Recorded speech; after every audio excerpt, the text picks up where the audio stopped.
बिस्मिल्लाहिर्रहमानिर्रहीम। Dear participants, अस्सलाम वालेकुम।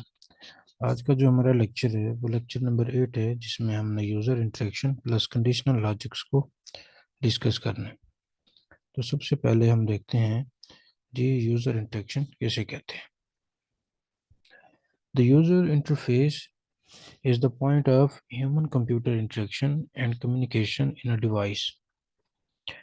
तो यूज़र इंटरेक्शन जो है, जब भी कोई ह्यूमन बीइंग किसी भी मशीन या इलेक्ट्रॉनिक डिवाइस या किसी भी कंप्यूटर के साथ इंटरेक्शन करता है, कोलैबोरेशन करता है, डील करता है, जिस तरीके से डील करता है उसको हम यूज़र इंटरेक्शन कहेंगे। अब यूज़र इंटरेक्शन जो है वो दो किस्म की होती है। Number one, CMD command line होती है। यूज़र जो है वो किसी सिस्टम को कमांड देता है किसी काम को या किसी स्पेसिफिक टास्क को परफॉर्म करने के लिए, और सिस्टम जो है उसे रिस्पॉन्स बैक करता है। इसी तरह दूसरा जो हमारे पास इंटरेक्शन है वो है ग्राफिकल यूज़र इंटरफेस। तो यूज़र जो है specific display screens, icons, buttons, keyboards and other जो इमेजेस होती हैं उनको इस्तेमाल करते हुए सिस्टम को यूज़ करता है, और सिस्टम को कोई क्वेरी देता है और सिस्टम उसे रिस्पॉन्स बैक करता है।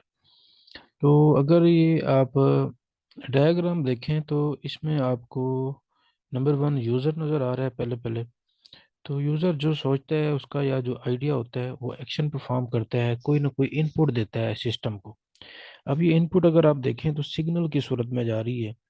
जितनी भी हमारे पास ये इनपुट डिवाइसेस होती हैं, ये जो डाटा सेंड करती हैं सिग्नल की सूरत में, CPU को सेंड करती हैं, सिस्टम को सेंड करती हैं।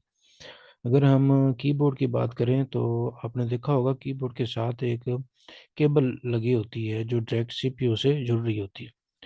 तो बेसिकली जो हमारे पास कीबोर्ड होता है उसके जितने भी कीज होती हैं, अल्फा न्यूमेरिक होंगे, न्यूमेरिक होंगे, स्पेशल कैरेक्टर हो गए, इन सब के पीछे कोई ना कोई बाइनरी कोड होता है। ठीक है। ये एक स्टैंडर्ड है, ASCII standard, American standard code for information interchange. तो ये डिफैक्टो स्टैंडर्ड कोड है जो इसी मकसद के लिए बनाया गया है। हर की के लिए एक बाइनरी कोड है जो इस सिग्नल के जरिए सिस्टम तक पहुंचाया जाता है, और बैकएंड पे सिस्टम इसे रिकग्नाइज करता है, इसको प्रोसेस करता है, और आउटपुट की सूरत में ये डिस्प्ले करा देता है यूज़र को। तो अगर आप देखें जो यूज़र इंटरेक्शन कर रहा है सिस्टम के साथ, ये इनपुट जो है, जब यूज़र इनपुट देगा तो ये यूज़र की इंटरेक्शन सिस्टम के साथ होगी। लेकिन जब सिस्टम रिस्पॉन्स बैक करेगा, आपको डिस्प्ले देगा, तो ये सिस्टम की इंटरेक्शन यूज़र के साथ होगी आउटपुट की सूरत में। ठीक है जी। सो ये यूज़र इंटरेक्शन है जो सिस्टम के साथ इंटरेक्शन के लिए डील करने के लिए इस्तेमाल होता है। उसके बाद हम देखते हैं जी इनपुट आउटपुट फंक्शन है कुछ हमारे पास। सबसे पहले है print F. printf is a built-in function in C programming language to show output on screen. Its name comes from print formatted, and that is used to print the formatted output on screen. All data type discussed in previous chapter to understand the working. Let's example देखें जी इसकी। तो ये print F जो है ये एक built in function है जो सी लैंग्वेज में किसी भी वैल्यू को या जो आउटपुट होती है ये स्क्रीन पर डिस्प्ले करने के लिए इस्तेमाल होता है।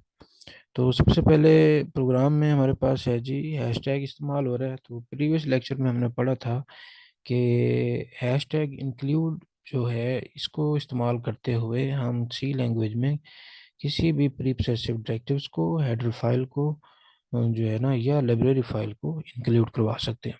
तो इससे आगे हमारे पास मेन फंक्शन है। मेन फंक्शन में लिखा हुआ है जी प्रिंट एफ इन्वर्टेड कामास हेलो वर्ड। तो इसकी जो आउटपुट होगी हेलो वर्ड होगी। इसमें अगर आप देखें built in function print F में जो हेलो वर्ड लिखा हुआ है ये इन्वर्टेड कामास में लिखा हुआ है। ठीक है। अगर आपने कोई चीज़ एज इट प्रिंट करवानी है तो उसमें किसी किस्म की तब्दीली ना हो, जो आप प्रिंट करवाना चाहते हैं तो उसको आप इन्वर्टेड कामास में लिखेंगे। अगर यहाँ पे हमारे पास कोई वेरिएबल होता ABCD, उसको हमने कोई वैल्यू साइन की होती तो आउटपुट में हमें वो उसकी वैल्यू शो करवाता, लेकिन हम उसको इन्वर्टेड कामास में नहीं लिखते फिर। तो उसको हम ऐसे लिख देते, प्रिंट एफ, आगे वेरिएबल का नाम लिख देते, तो उसकी जो वैल्यू है वो हमें आउटपुट में दे देता। ठीक है। अगर आपने एज इट कोई चीज़ प्रिंट करवानी है, तो उसको, वो कोई अल्फ़ाबेट हो सकता है, कैरेक्टर हो सकता है, कोई वेरिएबल हो सकता है, कोई स्ट्रिंग हो सकती है, तो उसको आप इन्वर्टेड कॉमास में लिखेंगे। उसके बाद है हमारे पास format specifier. The format specifier is used during input and output. It is a way to tell the compiler what type of data is in a variable during taking input using scan function or printing using printf. तो इस format specifier जो है ये compiler को बताने के लिए है, ये हम स्कैनिंग के लिए, इनपुट के लिए या आउटपुट के लिए जो वेरिएबल इस्तेमाल कर रहे हैं उसकी डाटा टाइप क्या है। ठीक है। तो ये सी लैंग्वेज में ज़रूरी है, डेटा टाइप को आइडेंटिफाई करने के लिए हम फॉर्मेट स्पेसिफायर यूज़ करते हैं। सबसे पहले हमारे पास जो फॉर्मेट स्पेसिफायर है वो इंट है। Int, integer type, data type int जो होगी, उसकी फॉर्मेट स्पेसिफायर जो सिंबल होगा वो होगा मॉडुलस साइन डी और मॉडुलस साइन आई। ठीक है, इसको परसेंटेज डी और परसेंटेज आई भी कहते हैं। तो ये इंटीजर टाइप के जितने भी वेरिएबल होंगे उसको सी लैंग्वेज में फॉर्मेट स्पेसिफायर सिंबल जो है उसका मॉडुलस डी और आई है। इसी तरह अगर यहाँ पे आप देखें, जो हमारे पास फ्लोट है, ठीक है, फ्लोट जो हमारे पास नंबर होते हैं जिसमें डेसिमल पॉइंट होता है, इशारिया जिनमें होता है, तो उनको हम फ्लोट कहते हैं। ठीक है। और इसके लिए जो हमारे पास फॉर्मेट स्पेसिफायर है वो एफ है। इसी तरह फिर हमारे पास एक ओवर स्पेसिफायर है जिसका जो है परसेंटेज सी। तो इसके लिए हम ये किसके लिए इस्तेमाल करते हैं, करेक्टर के लिए इस्तेमाल करते हैं। तो जब भी हमारे पास वेरिएबल इन डिफरेंट टाइप के होंगे वहाँ पे हम स्पेसिफायर भी डिफरेंट यूज़ करेंगे कंपाइलर को बताने के लिए कि जो आपने वैल्यू स्कैन करनी है, जो वैल्यू प्रिंट करनी है, उसकी डाटा टाइप ये है। Suppose we want to show int type data, we must specify it inside the printf by using the format specifier percentage %d or percentage %i. In the same way, for float type data, we must use percentage %f. ठीक है जी, इसकी एक मिसाल देखते हैं। Header file है हमारे पास, head include, उसके बाद मेन फंक्शन है। एक वेरिएबल है हमारे पास हाइट और उसकी डेटा टाइप है फ्लोट और उसको वैल्यू असाइन की हुई है 5.8। फिर दूसरा हमारे पास वेरिएबल है एज और उसकी डेटा टाइप इंट है और उसको वैल्यू असाइन की हुई है 35।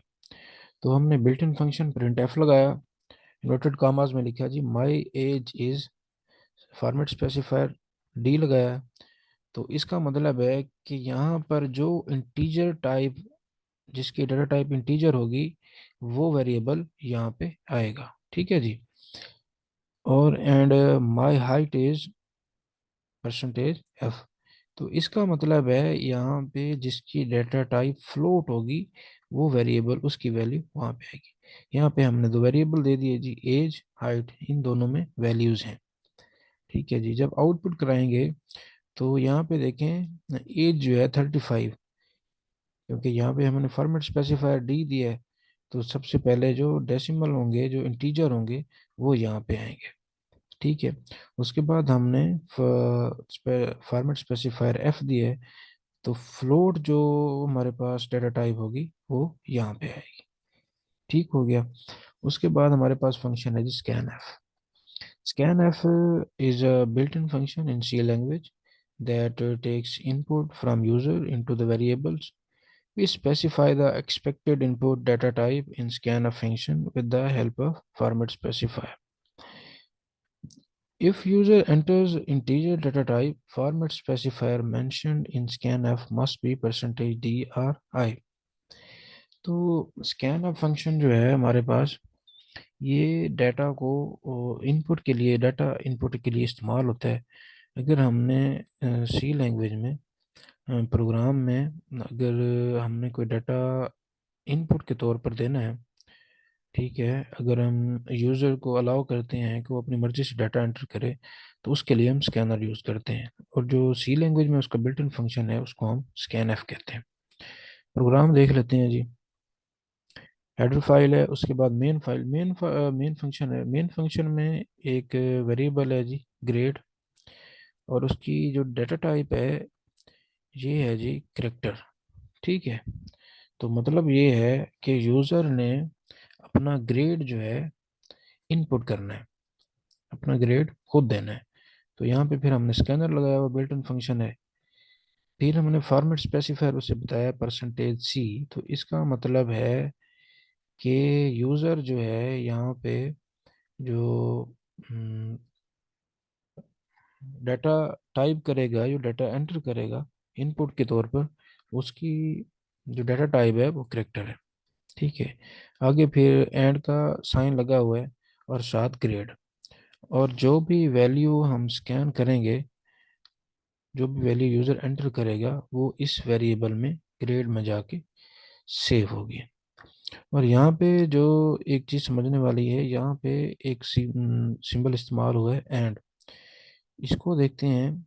First part inside the double quote is the list of format specifier, and second part in the list of variable with and sign at their left.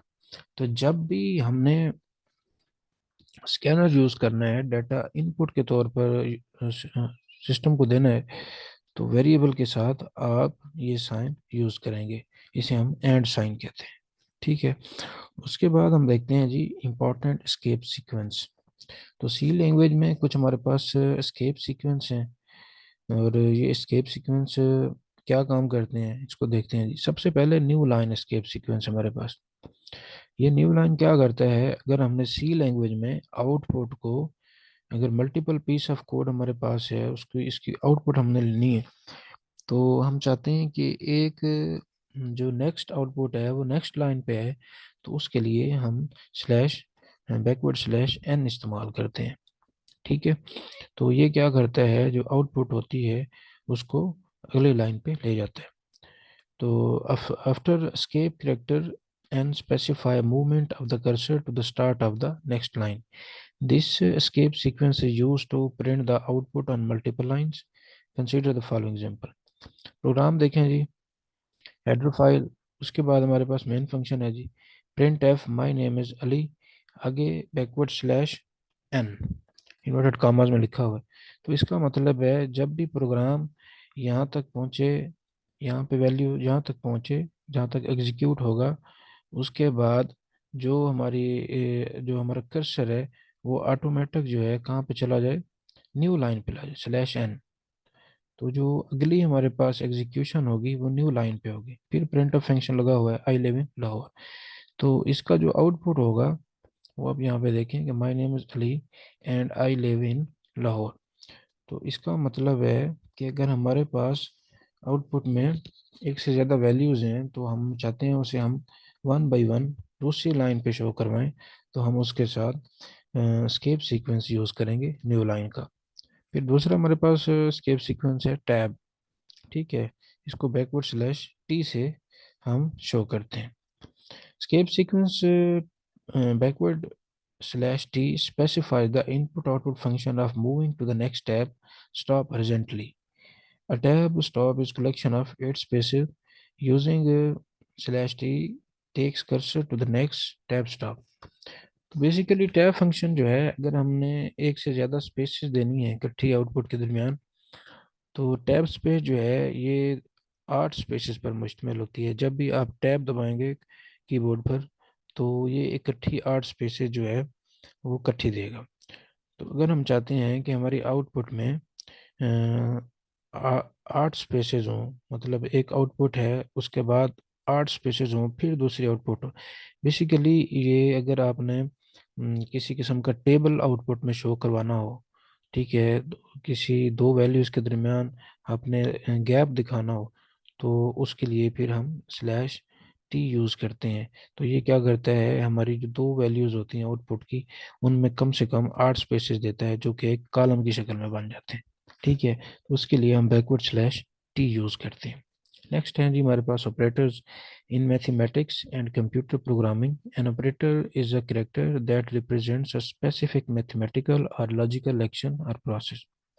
For instance, multiplication का symbol है जी ये यहाँ पे, is an arithmetic operator that indicates multiplication, while AND is a logical operator representing the logical AND function in programming. तो operator हमारे पास जो भी हम मैथमेटिकल लॉजिकल रिलेशनल ऑपरेशन करते हैं किसी भी दो या दो से ज़्यादा रिलेशन पर एक्सप्रेशन पर, तो उसको जो परफॉर्म कर रहा होता है उसे हम ऑपरेटर्स कहते हैं, और जिस पे परफॉर्म हो रहा होता है उसे हम ऑपरेंड कहते हैं। ठीक है। तो ये डिफरेंट टाइप्स ऑफ ऑपरेटर हमारे पास मौजूद हैं। सबसे पहले है जी असाइनमेंट ऑपरेटर्स, नंबर दो पे है जी लॉजिकल ऑपरेटर्स, फिर relational operators and arithmetic operators. तो देखते हैं जी असाइनमेंट ऑपरेटर किसे कहते हैं।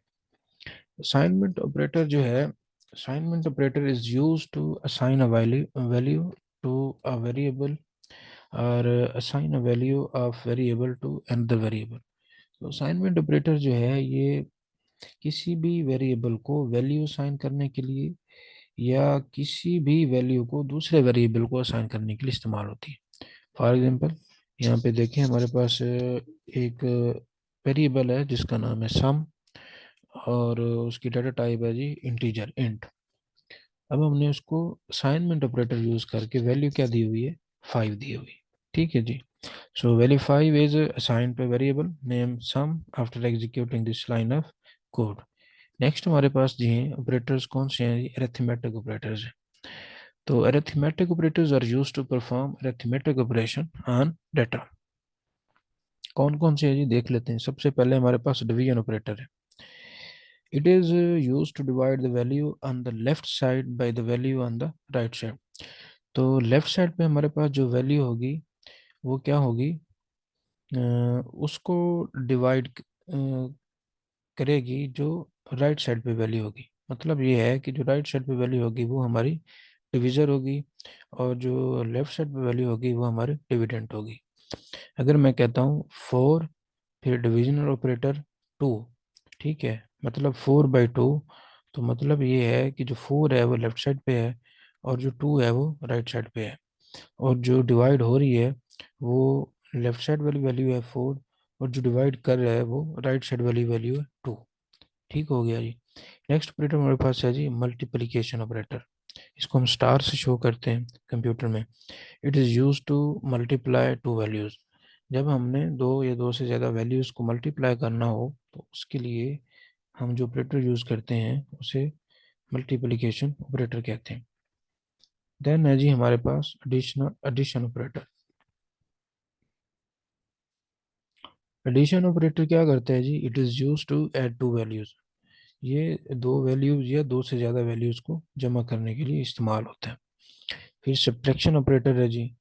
ये क्या करते हैं जी, राइट साइड वाली जो वैल्यू होती है उसको सब्ट्रैक्ट करता है from the value on the left side.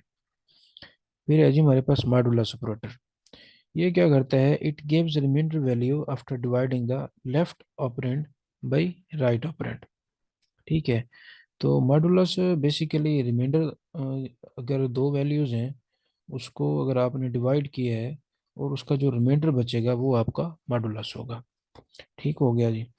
For example मैं कहता हूँ कि 5 मॉडुलस ऑपरेटर 2, तो इसका क्या मतलब होगा कि जब हम 5 को 2 पे डिवाइड करेंगे तो जो क्वोशंट होगा वो 2 होगा, और जो रिमाइंडर आएगा वो 1 होगा, और जो ये 1 है ये इसका मॉडुलस होगा। इसी तरह मैं कहता हूँ 7/3, तो इसका जो मॉडुलस होगा वो 1 होगा। ठीक है। इसी तरह अगर मैं कहता हूँ 11/5, तो इसका मॉडुलस 1 होगा। ठीक है जी। और अगर मैं कहता हूँ जी 16/5, तो इसका मॉडुलस भी 1 होगा। ठीक है जी। तो लेफ्ट साइड वाली वैल्यू को जब हम राइट साइड वाली वैल्यू पे डिवाइड करेंगे उसका जो रिमाइंडर आएगा उसको हम मॉडुलस कहते हैं। और इसका जो सिंबल है ये भी आप देख लें। फिर है जी relational operators. A relational operator checks the relationship between two operands. If the relation is true, it returns 1. If the relation is false, it return value 0. तो रिलेशन ऑपरेटर क्या करता है, दो ऑपरेंड्स के दरमियान रिलेशनशिप को चेक करता है। अगर रिलेशन ठीक है तो वैल्यू 1 होती है, अगर रिलेशन गलत है तो उसकी वैल्यू जो होगी वो 0 होगी। ठीक है, ये डिसीजन मेकिंग और लूप्स में इस्तेमाल होता है। एग्जाम्पल देख लेते हैं। सबसे पहले हमारे पास रिलेशन ऑपरेटर में है इक्वल टू। ठीक है, तो जब हम डबल इक्वल टू लगाएंगे तो इसका मतलब है हम कंपैरिजन कर रहे हैं दो वैल्यू के दरमियान, चेक कर रहे हैं कि दो वैल्यू आपस में बराबर हैं या नहीं है। इसी तरह दूसरा है जी नॉट इक्वल टू। तो नॉट इक्वल टू में पहला जो सिंबल इस्तेमाल होता है इसे हम कहते हैं साइन ऑफ एक्सक्लेमेशन। ठीक है, उसके बाद हम इक्वल टू का साइन लगाएंगे। तो इसमें चेक करते हैं कि हमारे पास दो वैल्यू बराबर हैं या नहीं है। फिर है जी ग्रेटर देन साइन। उसके बाद है जी लेस देन साइन। इसमें ग्रेटर देन में हम चेक करते हैं कि कौन सी वैल्यू बड़ी है, और लेस देन साइन में हम चेक करते हैं कौन सी वैल्यू छोटी है। फिर आ जाता है जी हमारे पास ग्रेटर देन इक्वल टू। इसमें हम चेक करते हैं कि दो वैल्यू में जो रिलेटिविटी है, जो रिलेशनशिप है, या तो वो बड़ा हो या फिर बराबर हो। और लेस देन इक्वल टू में चेक करते हैं कि जो दो रिलेशनशिप हैं, एक रिलेशनशिप उससे या छोटी हो या बराबर हो। ठीक है, ये कुछ एग्जांपल्स हैं नीचे रिलेशन एक्सप्रेशन की, इसको थोड़ा सा देख लेते हैं। ये कहते हैं जी 5 = 5। तो ये एक रिलेशन है। अब ये रिलेशन ठीक है या गलत है? तो अगर आप देखें 5 जो है वो 5 के बराबर है, तो इसका मतलब है कि रिलेशन ठीक है। इसका जवाब क्या आएगा? ट्रू आएगा। फिर वो कहता है 5 ≠ = 7। 5 जो है वो 7 के बराबर नहीं है, तो ये एक्सप्रेशन भी ठीक है। इसका मतलब है जवाब आएगा ट्रू। फिर वो कहता है 5 > 7। 5 जो है वो 7 से बड़ा है, तो ये रिलेशन गलत है, एक्सप्रेशन गलत है। तो यहाँ पे जवाब आएगा फॉल्स। फिर हम देखते हैं जी 5 is smaller than 7। 5 जो है वो 7 से छोटा है। ठीक है, 5 is smaller than 7। तो ये एक्सप्रेशन ठीक है, तो इसका जवाब क्या आएगा? True.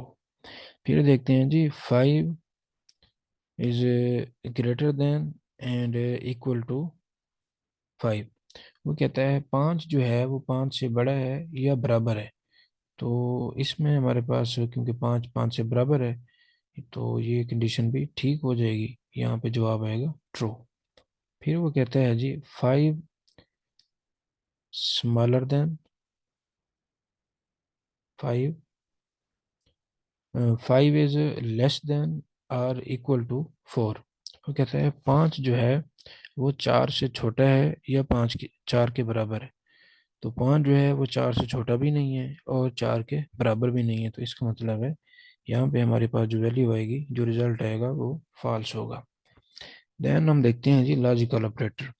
A logical operator is a symbol or word used to connect two or more expressions such that the value of the compound expression produced depends only on that of the original expression and on the meaning of the operator। तो logical operators जो हैं ये symbol होते हैं जो दो expressions के दरमियान लॉजिक को समझने के लिए और लॉजिक को प्रोड्यूस करने के लिए इस्तेमाल होते हैं। और इनकी जो ओरिजिनल एक्सप्रेशन के इसका जो मीनिंग होता है वो दो एक्सप्रेशन के दरमियान लॉजिकल ऑपरेशन के बाद समझ आते हैं। ठीक है, ये कुछ ऑपरेटर हमारे पास एंड है, आर एंड नॉट। तो ये तीन ऑपरेटर हमारे पास ज़्यादातर इस्तेमाल होते हैं सी लैंग्वेज में। और इनकी जो डिस्क्रिप्शन है वो देख लें। लॉजिकल को हम एंड, और इसका जो ऑपरेटर है वो ये देखना है, इसको हम एंड कहते हैं, एंड ऑपरेटर। और इसी तरह ये दो पैरेलल वर्टिकल लाइन है, इसको हम लॉजिकल आर कहते हैं। और ये ऑपरेटर हमारे पास है इस साइन ऑफ एक्सक्लेमेशन, और इसको हम कहते हैं जी लॉजिकल नॉट। ठीक है, तो एंड ऑपरेटर हमारे पास क्या होगा? एंड ऑपरेटर जब हम दो बूलियन एक्सप्रेशन को आपस में मल्टीप्लाई करेंगे, मतलब ये है कि जब दो बूलियन एक्सप्रेशन हमारे पास ट्रू होगी तो तब भी जवाब उसका ट्रू आएगा, अदरवाइज फॉल्स आएगा। या जब भी हम दो रिलेशंस को आपस में मल्टीप्लाई करेंगे, जो जवाब आएगा वो एंड ऑपरेटर, एंड ऑपरेशन होगा, और उसमें जो ऑपरेटर इस्तेमाल होगा उसे हम एंड कहते हैं। ये कुछ एक्सप्रेशन है जी, इनको देख लेते हैं। And and operator takes two boolean expression as operands and produces the result true if both of its operands are true। ठीक है, मैं बताया आपको कि अगर दोनों आपके operands ट्रू होंगे तब इसका रिजल्ट ट्रू होगा, अदरवाइज फॉल्स होगा। तो यहाँ पे एक्सप्रेशन है जी फॉल्स एंड फॉल्स, फॉल्स हो जाएगा। यहाँ पे फॉल्स एंड ट्रू, एक एक्सप्रेशन फॉल्स है दूसरी ट्रू है, तो ये गलत होगा, क्योंकि हमने ऊपर पढ़ा हुआ है जब दोनों बोथ ट्रू होंगी तब भी इसका जो रिजल्ट होगा वो ट्रू होगा। यहाँ पे एक एक्सप्रेशन ट्रू है दूसरी फॉल्स है, तो जवाब फॉल्स आएगा। फिर फाइनली हमारे पास दोनों जो वैल्यूज हैं, दोनों जो एक्सप्रेशन है ट्रू है, तो इसका जो जवाब आएगा वो ट्रू आएगा। लॉजिकल ऑपरेटर्स हैं जी, इसको देखते हैं जी। सबसे पहले हमारे पास है जी आर ऑपरेटर। ठीक है, तो आर ऑपरेटर्स का सिंबल भी ज़्यादातर पूछा जाता है, इसको भी आपने देखना है। Or operator accept boolean expression and return true if at least one of operands is true। तो आर ऑपरेटर में अगर हमारे पास एक वैल्यू भी ट्रू होगी तो रिजल्ट जो होगा उसका वो ट्रू होगा। ठीक है, अगर एक वैल्यू ट्रू है दूसरी फॉल्स है तो तब भी हमारे पास रिजल्ट ट्रू होगा। इसका रिजल्ट फॉल्स तब होगा जब दोनों एक्सप्रेशन हमारे पास फॉल्स होंगे। ठीक है, एक्सप्रेशन देख लेते हैं। सबसे पहले है जी फॉल्स आर फॉल्स। ठीक है जी, ये जो हमारे पास सिंबल इस्तेमाल हो रहा है ये आर के लिए यूज होता है, फॉल्स आर फॉल्स, तो रिजल्ट फॉल्स हो जाएगा। फिर हमारे पास एक एक्सप्रेशन फॉल्स है और दूसरी ट्रू है, तो जवाब इसका ट्रू हो जाएगा। तीसरे नंबर पे हमारे पास एक एक्सप्रेशन है ट्रू और दूसरी एक्सप्रेशन है फॉल्स, और जो ऑपरेटर इस्तेमाल हो रहा है वो आर का हो रहा है, तो इसमें जो इसका जवाब आएगा वो ट्रू होगा। फाइनली हमारे पास दो एक्सप्रेशन है, दोनों ट्रू हैं, और इसमें जो ऑपरेटर इस्तेमाल हो रहा है वो आर हो रहा है, तो इसका जवाब भी हमारे पास क्या आएगा, ट्रू आएगा। ठीक है, आखिर पे हमारे पास है जी not operator. Not operator negates or reverse the value of boolean expression। It makes it true if it is false and false if it is true। तो बेसिकली नॉट ऑपरेटर जो है हमारे पास जो एक्सप्रेशन की वैल्यू है उसको negate करता है। ठीक है, उसकी निगेशन करता है। अगर वैल्यू ट्रू है तो उसको फॉल्स कर देता है, और अगर फॉल्स है तो उसको ट्रू कर देता है। एक्सप्रेशन देखें यहाँ पे हमारे पास एक्सप्रेशन में वैल्यू है ट्रू, लेकिन साथ ये नॉट ऑपरेटर लगा हुआ है, साइन ऑफ एक्सक्लेमेशन। ठीक है, तो साइन ऑफ एक्सक्लेमेशन लगा हुआ तो इसका मतलब है ये एक्सप्रेशन नॉट है। तो ट्रू का नॉट क्या होगा, फॉल्स होगा, और फॉल्स का नॉट होगा ट्रू। ठीक है जी, नेक्स्ट पे कुछ एग्जांपल हैं, ये देख लेते हैं। इनमें से पेपर में कुछ पूछी जाती हैं। तो इसमें रिलेशन भी हैं, लॉजिकल ऑपरेटर भी इस्तेमाल हो रहे हैं। तो सबसे पहले वो कहता है 3 is less than 4, and operator use हो रहा है यहाँ पे। 7 ग्रेटर देन 8। ठीक है जी, तो एंड ऑपरेटर में हमें पता है दोनों कंडीशन अगर ठीक होंगी, दोनों एक्सप्रेशन ठीक होंगी, तो तब भी उसका जवाब ठीक होगा। ठीक है जी, तो अब पहली एक्सप्रेशन अगर आप देखें 3 इज स्मॉलर देन 4, ये एक्सप्रेशन ठीक है। ठीक है, लेकिन दूसरी एक्सप्रेशन आप देखें 7 इज ग्रेटर देन 8, तो ये एक्सप्रेशन ठीक नहीं है। 7 जो है वो 8 से छोटा है, बड़ा नहीं है, तो ये फॉल्स हो जाएगा। यहाँ पे आ जाते हैं जी 3 is equal to 4 or 3 greater than 1। तो यहाँ पे आर ऑपरेटर इस्तेमाल हो रहा है, इनमें से अगर एक भी एक्सप्रेशन ट्रू हुई तो हमारा जवाब ट्रू हो जाएगा। ठीक है, तो पहली एक्सप्रेशन गलत है, और दूसरी एक्सप्रेशन अगर आप देखें 3 ग्रेटर देन 1, तो ये एक्सप्रेशन ठीक है, तो जवाब क्या हो जाएगा, ट्रू। नंबर 3 पे आ जाते हैं जी। नॉट ऑपरेटर लगा हुआ है, लेकिन हम इसको पहले हल कर देंगे, फिर उस वैल्यू को हम नेगेटिव बना देंगे। सबसे पहले है जी 4 हमारे पास जो है वो ग्रेटर देन है 2 से, एक्सप्रेशन ठीक है। 4 जो है वो 2 से बड़ा है, आर ऑपरेटर लगा हुआ है, 2 इज इक्वल टू 2, तो 2 जो है वो 2 के बराबर है, साथ में आर ऑपरेटर भी लगा हुआ है, तो दोनों कंडीशन हमारे पास ठीक है, तो इसका जवाब क्या आएगा, ट्रू। लेकिन अगर इसके बाहर हम देखें तो यहाँ पे नॉट ऑपरेटर लगा हुआ है, तो ट्रू का नॉट ऑपरेटर क्या होता है, फॉल्स होता है। ठीक है जी, तो ये क्या हो जाएगा, फॉल्स हो जाएगा। नेक्स्ट आते हैं जी, हमारे पास है 6 स्मॉलर देन और less than and equal to 6। वो कहता है 6 जो है 6 के बराबर है या 6 से छोटा है, स्मॉलर है, लेस है। एक्सप्रेशन ठीक है। उसके बाद आ जाता है एंड ऑपरेटर। और एंड ऑपरेटर में आप अगर देखें तो दूसरी एक्सप्रेशन जो है, यहाँ पे नॉट ऑपरेटर यूज हो रहा है और ब्रैकेट में लिखा हुआ है 1 इज ग्रेटर देन 2। 1 जो है वो 2 से बड़ा है। समझ आ रही है बात की? तो ये एक्सप्रेशन हमारे पास गलत हो जाएगी, 1 जो है 2 से बड़ा है, लेकिन बाहर ऑपरेटर लगा हुआ है, तो इसका जवाब फॉल्स आएगा। और फॉल्स का जो नॉट ऑपरेटर होता है वो ट्रू होता है। ठीक है। तो ये एक्सप्रेशन भी ट्रू हो गई और ये वाली एक्सप्रेशन भी ट्रू हो गई। और यहाँ पे जो ऑपरेटर यूज हो रहा है वो एंड है। तो हमें पता है एंड ऑपरेटर में दोनों जो एक्सप्रेशन होती हैं वो ट्रू होंगी, तब भी हमारे पास जवाब जो है वो ट्रू आएगा। आखिरी देख लेते हैं जी। 8 इज ग्रेटर देन 9। और आगे नॉट ऑपरेटर यूज हो रहा है 1 लेस देन और इक्वल टू 0। ठीक है जी। तो 8 इज ग्रेटर देन 9, ये तो गलत हो गई, एक्सप्रेशन जो है ये फॉल्स है।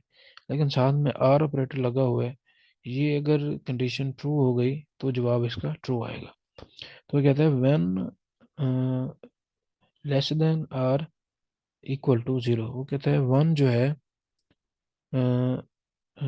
0 से या तो छोटा है या 0 के बराबर है। तो हमें पता है 1 जो है वो 0 से बड़ा है, छोटा नहीं है, बराबर भी नहीं है। तो ये कंडीशन हमारे पास क्या हो जाएगी, फॉल्स हो जाएगी। लेकिन बाहर नॉट ऑपरेटर लगा हुआ है, तो नॉट फॉल्स का नॉट ऑपरेटर ट्रू होता है, तो ये कंडीशन ट्रू हो जाएगी और इसका रिजल्ट भी हमारे पास ट्रू आ जाएगा। आगे ऑपरेटर्स प्रेसिडेंस है, ये पेपर में पूछी जाती है। तो नंबर 1 जो प्रेसिडेंस है वो पैरेंथेसिस की है, ब्रैकेट्स। और नंबर 2 पे हमारे पास नॉट ऑपरेटर है। नंबर 3 पे हमारे पास मॉडुलस है, डिवीज़र है और मल्टीप्लिकेशन है। उसके बाद नंबर 4 पे प्लस माइनस ऑपरेटर। और नंबर 5 पे हमारे पास हैं जी relational operator, less than, equal to, less than. और नंबर 6 पे हमारे पास is equal to and is not equal to. ये जो हमारे पास ऑपरेटर्स हैं, इनकी प्रेसिडेंस है। प्रेसिडेंस का मतलब होता है तरजीह। तो अगर सी लैंग्वेज में ये सारे ऑपरेटर इकट्ठे आ जाएं, तो सी लैंग्वेज का जो कंपाइलर है वो सबसे पहले किस ऑपरेटर को प्रेफरेंस देगा, सबसे पहले किस ऑपरेटर को सॉल्व करेगा। ठीक है जी। तो 7 पे हमारे पास एंड ऑपरेटर, 8 पे है और ऑपरेटर, एंड फाइनली 9 पे हमारे पास असाइनमेंट ऑपरेटर है। तो जो लोएस्ट प्रेसिडेंस है वो is equal to assignment operator की है।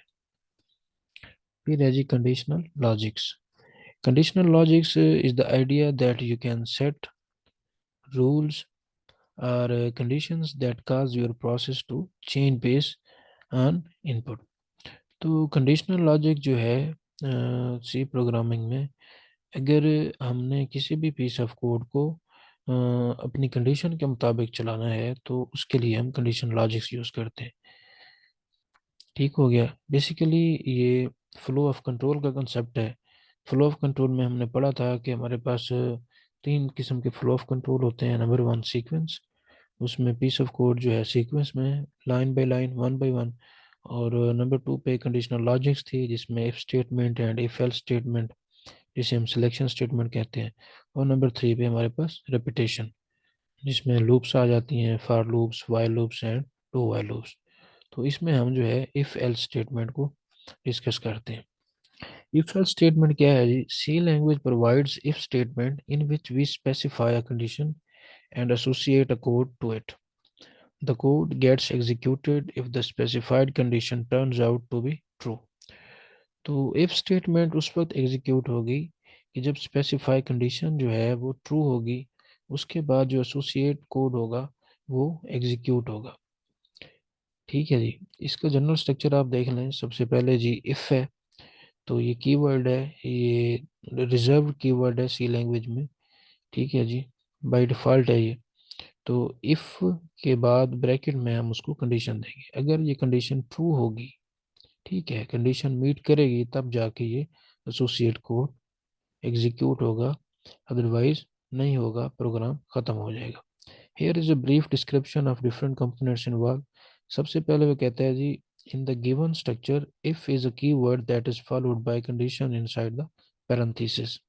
ठीक है, इस पैरेंथेसिस के अंदर जो कंडीशन होगी उसको फॉलो आउट करना जरूरी है, उस कंडीशन का ट्रू होना जरूरी है।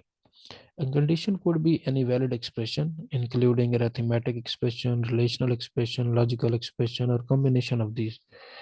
तो जो कंडीशन होगी वो कोई भी हो सकती है, अरिथमेटिक एक्सप्रेशन हो सकती है, रिलेशनल हो सकती है, या कोई लॉजिकल एक्सप्रेशन हो सकती है, या इन सब का कॉम्बिनेशन भी हो सकता है। इसका आप फ्लो चार्ट देखें, स्टार्ट है जी, उसके बाद इफ कंडीशन अगर यहाँ पे ट्रू होगी तो एसोसिएट कोड चलेगा, अगर फॉल्स होगी तो उसके बाद ये पीस ऑफ कोड खत्म हो जाएगा, यहाँ पे स्टॉप हो जाएगा। ठीक है जी, यहाँ से स्टार्ट हुआ, इफ कंडीशन ट्रू हुई तो एसोसिएट कोड चलेगा, अदरवाइज जब फॉल्स होगा तो यहाँ पे प्रोग्राम खत्म हो जाएगा। एग्जांपल देख लेते हैं। हेडर फाइल, उसके बाद मेन फंक्शन में देखें, एक वेरिएबल है इंटीजर टाइप, उसकी वैल्यू है जी 12। हमने इफ कंडीशन लगाई, अगर ए मॉडुलस 2 इज इक्वल टू 0, ये बेसिकली इवन नंबर के लिए कोड है, कि अगर हमने किसी नंबर को चेक करना हो कि वो इवन है या आड है, तो जिसका मॉडुलस 0 होगा वो इवन होगा, और जिसका मॉडुलस 0 नहीं होगा वो आड नंबर होगा। तो यहाँ पे हमने कंडीशन लगा दी, और हमने उसे कहा जब ये कंडीशन मीट हो तो प्रिंट ऑफ आपने ये आउटपुट के तौर पर आपने देना है। तो जब हम 12 को 2 पे डिवाइड करेंगे तो उसका मॉडुलस 0 आएगा। ठीक है जी, क्योंकि 12 इवन नंबर है। तो यहाँ पे जो वेरिएबल जो आउटपुट आएगी वो ये आएगी, the variable A contains an even value. ठीक है जी, and you are doing a good job. यहाँ पे फिर हमारे पास स्केप सीक्वेंस यूज हो रहा है। तो यहाँ पे देखें, the variable A contains an even value. ठीक है, और you are doing a great job. अगर ये कंडीशन मीट ना होती, यहाँ पे फॉर एग्जाम्पल मैं कहता हूँ वैल्यू होती 13, 12 की जगह, तो यहाँ पे इसका रिमाइंडर 1 बचता था, तो इसकी आउटपुट कुछ नहीं होनी थी, प्रोग्राम यहीं पे ख़त्म हो जाता, ये पीस ऑफ कोड एग्जीक्यूट ही नहीं होना था, तो प्रोग्राम यहीं पर ही ख़त्म हो जाता। और क्योंकि आगे इसकी एल्स स्टेटमेंट नहीं है, अगर एल्स स्टेटमेंट होती तो वो एग्जीक्यूट होती, अदरवाइज ये प्रोग्राम यहीं पे ख़त्म हो जाता। उसके बाद देखते हैं जी इफ एल्स स्टेटमेंट क्या है। इफ एल्स स्टेटमेंट में अगर हमारा हमारी कंडीशन गलत हो जाती है, और इन केस हम कंडीशन के गलत हो जाने के बाद भी कोई पीस ऑफ कोड को एग्जीक्यूट करवाना चाहते हैं, तो उसके लिए हम इफ एल्स स्टेटमेंट करते हैं। अगर हमारी कंडीशन मीट करेगी तो एसोसिएट कोड चलेगा, अगर गलत होगी, मीट नहीं करेगी, फॉलो नहीं करेगी, तो उसके लिए हम एसोसिएट कोड के लिए एल्स सॉरी तो उसके लिए जो हमने एसोसिएट कोड चलाना है या पीस ऑफ कोड की एग्जीक्यूशन करनी है, तो वो हम एल्स पार्ट में लिखेंगे। इसका फ्लो चार्ट दिखाता हूँ आपको, इसमें आप देखें, इफ कंडीशन अगर मीट करेगी, ठीक है, इफ कंडीशन अगर मीट करेगी तो इसके लिए हमारे पास जो ट्रू होगा वो code of associate code associated with if statement, और अगर फॉल्स होगी code associated with else statement. तो पिछले फ्लो चार्ट में आपने देखा था, यहाँ पे सिर्फ हमारे पास इफ कंडीशन में ट्रू था, फॉल्स के लिए हमारे पास एल्स स्टेटमेंट नहीं थी। तो तो जब कंडीशन फॉल्स होती थी तो हमारा प्रोग्राम यहाँ पे ख़त्म हो जाता था। अब इफ एल्स स्टेटमेंट में दोनों साइड पे हमारे पास पीस ऑफ कोड है, कंडीशन ट्रू होगी तब भी कोड एग्जीक्यूट होगा, और अगर फॉल्स होगी तब भी कोड एग्जीक्यूट होगा। तो दोनों साइड पे ये एग्जीक्यूशन के बाद ही स्टॉप हो रहा है। एग्जांपल देखते हैं इसकी। सबसे पहले हमारे पास हेडर फाइल है जी, एट इंक्लूड। उसके बाद हमारे पास है जी वाइड मेन।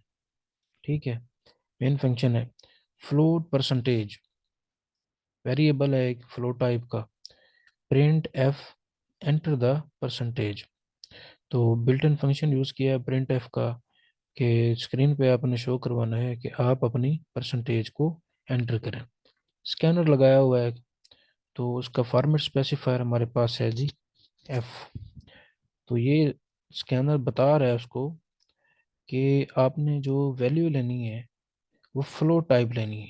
फ्लोट मतलब इशारे में हो सकती है वैल्यू। तो वो आपने यहाँ पे एक वेरिएबल है परसेंटेज, उसमें सेव करानी है।